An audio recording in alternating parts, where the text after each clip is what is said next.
61.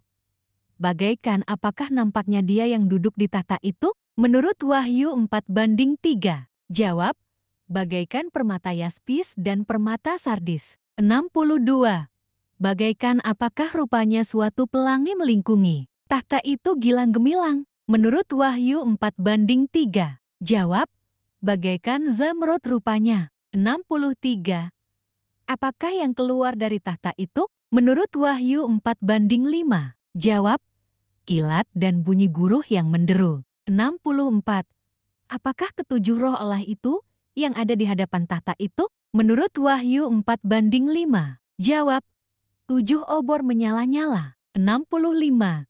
Sama seperti apakah makhluk yang pertama penuh dengan mata di sebelah muka dan di sebelah belakang? Menurut Wahyu 4:7. Jawab, sama seperti singa. 66. Sama seperti apakah makhluk yang kedua penuh dengan mata di sebelah muka dan di sebelah belakang? Menurut Wahyu 4:7. Jawab, sama seperti anak lembu. 67. Sama seperti apakah makhluk yang ketiga mempunyai muka dengan mata di sebelah muka dan di sebelah belakang? Menurut Wahyu 4:7. Jawab, sama seperti muka manusia. 68. Sama seperti apakah makhluk yang keempat penuh dengan mata di sebelah muka dan di sebelah belakang? Menurut Wahyu 4:7. Jawab, sama seperti burung nasar yang sedang terbang. 69. Apa yang sesungguhnya ada ketika anak domba itu membuka meterai yang pertama? Wahyu 6:2. Jawab, seekor kuda putih. 70. Apa yang dikaruniakan kepada orang yang menungganginya yang memegang sebuah panah? Menurut Wahyu 6:2. Jawab, sebuah mahkota. 71.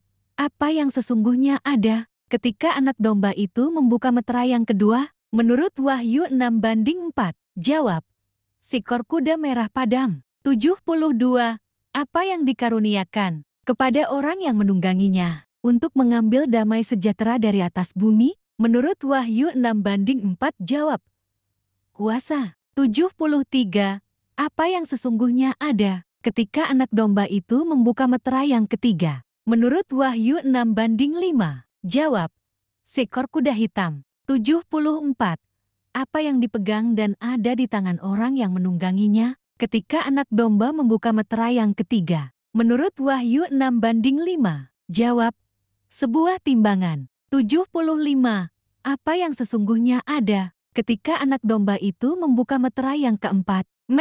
Wahyu 6:8. Jawab, seekor kuda hijau kuning. 76. Apa yang diberikan kepada orang yang menungganginya untuk membunuh dengan pedang dan dengan kelaparan dan sampar dan dengan binatang-bintang buas yang ada di bumi? Menurut Wahyu 6:8. Jawab, kuasa atas 1/4 dari bumi. 77.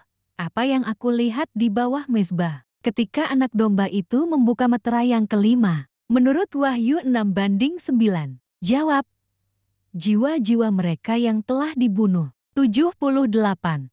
Karena apakah jiwa-jiwa mereka yang aku lihat di bawah mezbah telah dibunuh ketika anak domba itu membuka meterai yang kelima? Menurut Wahyu 6:9. Jawab, karena firman Allah dan karena kesaksian yang mereka miliki. 79. Apa yang sesungguhnya terjadi ketika anak domba itu membuka meterai yang keenam?